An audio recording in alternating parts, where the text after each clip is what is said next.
Welcome from the team of strabismology. आज हम discuss करेंगे कि how to document the squint assessment. जो हम स्क्विंट की असेसमेंट करते हैं, असेसमेंट के बाद हमने उसको डॉक्यूमेंट भी तो करना होता है ना। तो उसकी जो जियोग्राफिकल डॉक्यूमेंटेशन है, ग्राफिकल डॉक्यूमेंटेशन है, वो कैसे करनी है और किस तरह करनी है, ताकि इस वे में करनी है कि ताकि आगे जिसके पास वो आपकी असेसमेंट जानी है, पढ़ने वाले को भी उसकी क्या आ जाए, समझ आ जाए। सबसे पहले आप यहाँ पे देखें कि ये इस तरह की आप 2 आइज़ बनाएंगे, और ज़रूरी नहीं है कि आइज़ ही हों, आप 2 लाइनें भी बना सकते हैं। ये होती है आपकी प्राइमरी पोजीशन। सपोज पेशेंट को इज़ोट्रोपिया, ऑल्टरनेट इज़ोट्रोपिया। सबसे पहले जो हमारी असेसमेंट होती है वो होती है प्राइमरी पोजीशन में। ये प्राइमरी पोजीशन है। सपोज कर लेते हैं कि पेशेंट का जो एंगल ऑफ डेविएशन है वो है 40 प्रिज्म डायोप्टर। जो पहली हमारी असेसमेंट है वो किस में आती है, प्राइमरी पोजीशन में आती है। उसके बाद हम इसके नीचे ऐसे एक बॉक्स बनाएंगे, ये वाला। इस बॉक्स के अंदर हम वो असेसमेंट करेंगे जब हम पेशेंट को क्या देंगे, बेसिकली नियर का टारगेट देंगे। मुझे जरा नियर का टारगेट दीजिएगा, यहाँ से कोई भी दे दें।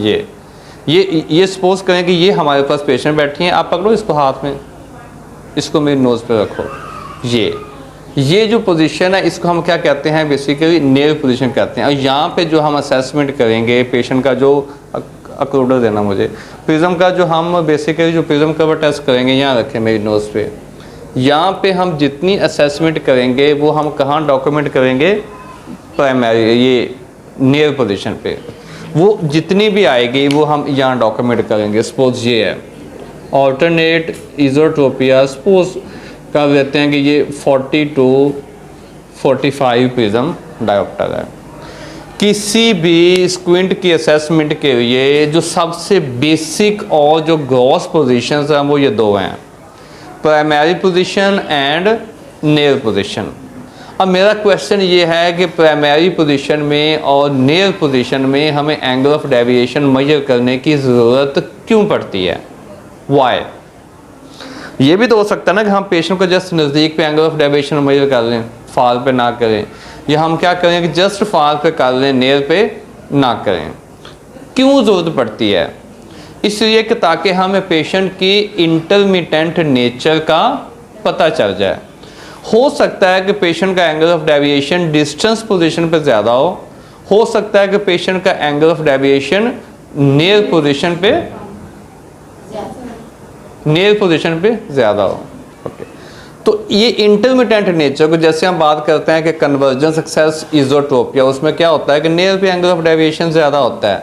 डाइवर्जेंस एक्सेस एक्सोट्रोपिया, उसमें क्या होता है कि डिस्टेंस पे जो एंगल ऑफ डेविएशन होता है वो ज़्यादा होता है। तो स्क्विंट की इंटरमिटेंट नेचर को रूल आउट करने के लिए, असेस करने के लिए हमें फार पे और नियर पे एंगल ऑफ डेविएशन मेजर करना पड़ता है और करना भी चाहिए। इससे क्या होता है कि हमारी इंटरमिटेंट जो नेचर है वो मैनेजमेंट प्लान पे इफ़ेक्ट होती है, उसके इफ़ेक्ट को रूल आउट करने के लिए। नेक्स्ट है ये कि हम इसको क्या करते हैं, अप गेज पे करेंगे और डाउन गेज पे करेंगे। अब जो एंगल ऑफ डेविएशन हम सपोज यहाँ मेजर करते हैं, ऑल्टरनेट इज़ोट्रोपिया, सपोज ये अप गेज पे है और ये डाउन गेज है। डाउन गेज हम यहाँ रखेंगे और अप गेज हम यहाँ रखेंगे। जैसे कि ये पेशेंट है, मैं खुद ही आपको डॉक्यूमेंट करके दिखा देता हूँ। जैसे सपोज मैं पेशेंट हूँ, अब अगर जो मेरी गेज है ये वाली, हम पेशेंट को चिन अप कराएंगे लाइक दिस और पेशेंट को टारगेट देंगे। ये कौन सी गेज है, डाउन गेज। डाउन गेज में हम जो जितना एंगल ऑफ डेविएशन मेजर करेंगे वो यहाँ लिखेंगे। अब ये कौन सी, यहाँ पेशेंट को यहाँ बिठाएंगे, बिठा के यूँ चिन डाउन होगी और पेशेंट की आइज़ ऊपर को होंगी। ये गेज, इसको हम क्या कहते हैं, अप गेज। अप गेज पे जितनी हम असेसमेंट करेंगे वो हम यहाँ पे लिखेंगे। फिर क्वेश्चन वही सेम है, अप गेज पे और डाउन गेज पे एंगल ऑफ डेविएशन मेजर करना क्यों ज़रूरी है, why? Anybody from the audience? A B patterns को रूल आउट करने के लिए। ए बी पैटर्न्स पे ऑलरेडी हम एक शॉर्ट जो है अपलोड कर चुके हैं, आप लोग वो भी पढ़ सकते हैं, देख सकते हैं उसको। ए बी पैटर्न्स, अगर आप AV पैटर्न्स बेसिकली होते क्या हैं, ये एक हॉरिजॉन्टल इनकॉमिटेंसी है in which there is a difference between up gaze and down gaze in angle of deviation. और A पैटर्न के लिए जो मिनिमम डिफरेंस है वो 10 प्रिज्म डायोप्टर होना चाहिए, और V पैटर्न के लिए जो मिनिमम डिफरेंस हमारे पास आता है वो 15 प्रिज्म डायोप्टर है। अब क्वेश्चन ये है कि V पैटर्न के लिए 5 प्रिज्म डायोप्टर का इफेक्ट ज़्यादा क्यों है? क्योंकि आंखें पैदाइशी तौर पर स्लाइटली डाइवर्जेंस स्टेट पे होती हैं, इसलिए हम V पैटर्न लाइक दिस जिसमें डाइवर्जेंस होती है, ठीक है, हम उसको जब 5 प्रिज्म डायोप्टर का मार्जिन ज़्यादा देते हैं as compare to A pattern. सिर्फ A और V पैटर्न नहीं होते, डायमंड पैटर्न भी होता है, लैम्बडा पैटर्न भी होता है, X पैटर्न भी होता है और Y पैटर्न भी होता है। ये हम इंशाल्लाह डिटेल्स इसकी जो है एक सेपरेट वीडियोस में डिस्कस करेंगे। ये फिर ध्यान में रखें कि जो AV पैटर्न्स हैं वो बेसिकली क्या हैं, हॉरिजॉन्टल इनकॉमिटेंसी। इनकॉमिटेंस का मतलब क्या होता है कि angle of deviation is not same in every gauge. अब जो सेकंड है वो ये है गेजेस, जैसे ये सपोज राइट गेज आती है पेशेंट की, ऑल्टरनेट इजोट्रोपिया, और ये इसकी लेफ्ट गेज है, ऑल्टरनेट इजोट्रोपिया। हम पेशेंट की राइट गेज में मेजर करेंगे और लेफ्ट गेज में, ये सपोज राइट गेज है और ये लेफ्ट गेज है, राइट गेज में मेजर करेंगे और लेफ्ट गेज में मेजर करेंगे। आप जरा मेरे पे फोकस करें, जैसे इस हम ये पेशेंट, मैं पेशेंट आपके सामने बैठा हूँ, हम पेशेंट को फिक्सेट कहाँ करवाएंगे, like this is known as right gaze. आपने फेस, आप पेशेंट का क्या किया, जस्ट फेस टर्न किया आपने लाइक दिस, यो, this is known as right gaze. यहाँ पे हम एंगल ऑफ डेविएशन जो मेजर करेंगे वो यहाँ डॉक्यूमेंट कर देंगे, and this is known as left gaze. इस गेज पे हम जो मेजर करेंगे वो हम लेफ्ट साइड पे डॉक्यूमेंट कर देंगे। क्वेश्चन फिर वही सेम है कि गेजेस पे करने की क्या ज़रूरत है। सिंपल सी बात है, पेशेंट आया, उसका हर्षवर्क किया आपने, क्रिम्स की करके उसको फारग करें, गेजेस पे करने की क्या ज़रूरत है? एनीबॉडी जो बताएगा उसको मैं चॉकलेट खिलाऊंगा, और आज सच्ची वाली खिलाऊंगा। Anybody? No?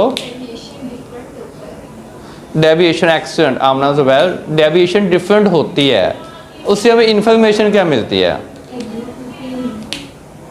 इसको हम कहते हैं लेटरल इनकॉमिटेंसी। क्या कहेंगे? लेटरल इनकॉमिटेंसी।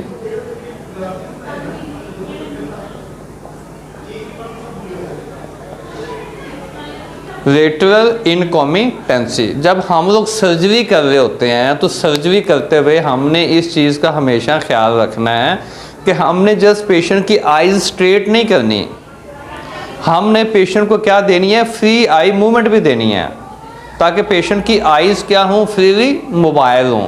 ये ना हो कि हम सिर्फ सेंट्रल पोजीशन में ला के उसको फिक्स कर दें।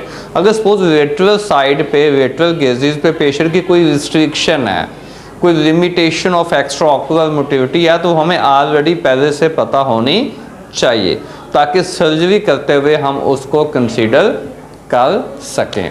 और आखिरी 2 गेजेस हमारे पास रह गई हैं, उसको हम क्या कहते हैं, ये हम यहाँ पे लिखते हैं RHT, write head tilt and left head tilt, like this, यूं, ये यूं टिल्ट करेंगे और यूं टिल्ट करेंगे।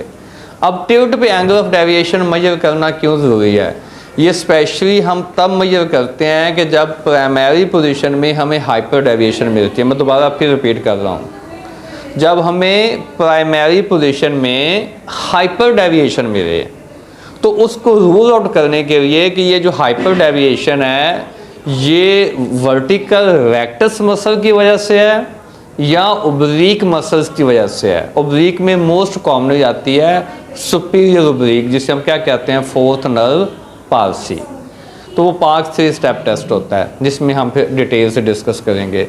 तो ये बेसिकली ये रूल आउट करते हैं कि जो वर्टिकल डेविएशन है वो रेक्टस मसल की वजह से है या सुपीरियर ओब्लिक की वजह से है। तो किसी भी कोई भी स्क्विंट का पेशेंट है, हर स्क्विंट के पेशेंट की आपने सारी गेजेस के ऊपर जो है एंगल ऑफ डेविएशन मेजर करना है और इन गेजेस पे डॉक्यूमेंट करना है। मैं फिर समराइज कर देता हूँ। प्राइमरी पोजीशन पे और नियर पे हम करते हैं इंटरमिटेंट नेचर को चेक करने के लिए। अप गेज और डाउन गेज पे हम करते हैं एबी पैटर्न्स को रूल आउट करने के लिए। गेजेस पे हम देखते हैं लेटरल इनकॉम्पिटेंसी को चेक करने के लिए, ताकि हम पेशेंट को लेटरल गेजेस पे मोबाइल और फ्री आई मूवमेंट दे सकें। और हेड ट्रेट्स पे क्यों देखते हैं? वर्टिकल स्क्विंट को इवेलुएट करने के लिए, रूल आउट करने के लिए कि जो वर्टिकल डेविएशन है ये रेक्टस मसल की वजह से है या ओब्लिक मसल्स की वजह से है। अब इसका जो सेकंड स्टेप है वो आता है कि how to document the extra ocular motility. इंशाल्लाह इसके पार्ट 2 में हम ये तो हमने अभी डिस्कस किया है कि हम स्क्विंट को कैसे डॉक्यूमेंट करते हैं। इसके पार्ट 2 में हम डिस्कस करेंगे कि हम एक्स्ट्रा ऑक्यूलर मोटिलिटी को कैसे डॉक्यूमेंट करेंगे। सपोज मीडियल रेक्टस का ओवर एक्शन है, लेटरल का अंडर एक्शन है, ओब्लिक्स मसल्स हैं, डीवीडी कैसे डॉक्यूमेंट करते हैं, सारी चीज़ें वो इंशाल्लाह हम डिटेल डिस्कस इसको करेंगे। इसमें कोई आपकी क्वेरी हो, कोई क्वेश्चन हो, या अगर आप लोग अपनी मर्ज़ी की कोई वीडियो चाहते हैं जो इन्फॉर्मेशन आपको चाहिए तो हम वो भी अपलोड कर सकते हैं। थैंक यू और प्लीज़ लाइक एंड सब्सक्राइब ज़रूर कीजिएगा।